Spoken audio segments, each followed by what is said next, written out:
ভালোবাসার শহর প্যারিসেই বসেছে গ্রেটেস্ট শো অন আর্থ খ্যাত অলিম্পিক গেমসের এবারের আসর। প্যারিসের সিন নদীতে জমকালো আয়োজনের মধ্য দিয়ে পর্দা ওঠে এবারের আসরের।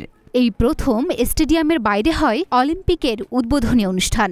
এসবই পুরাতন খবর। এবার একটু ভিলেজটা তলিয়ে দেখা যাক।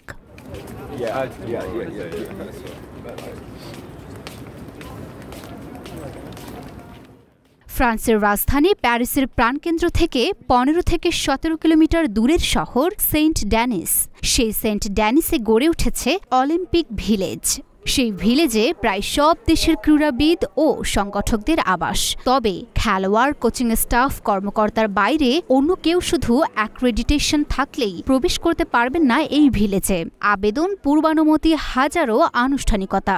অ্যাক্রেডিটেশন কার্ড ও পাসপোর্ট প্রদর্শনের পর একটি গেস্ট পাস ইস্যু হয়। পাস নিয়ে ভিলেজে প্রবেশের সময় জমা রাখতে হয় মূল অ্যাক্রেডিটেশন কার্ডটি।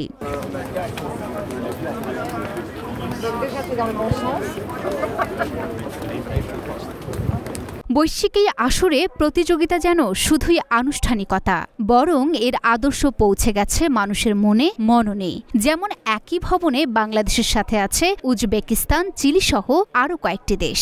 গেমস ভিলেজের একটি লোভনীয় জায়গা হল এর ডাইনিংটি। এটির অবস্থান ভিলেজের একেবারেই মাঝে, সব ব্লক থেকে প্রায় সমান দূরত্ব।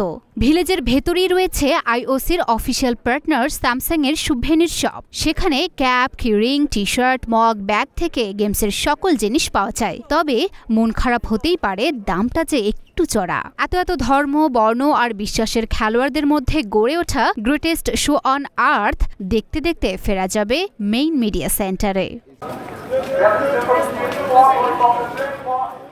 Luna Afroz, Dhaka post.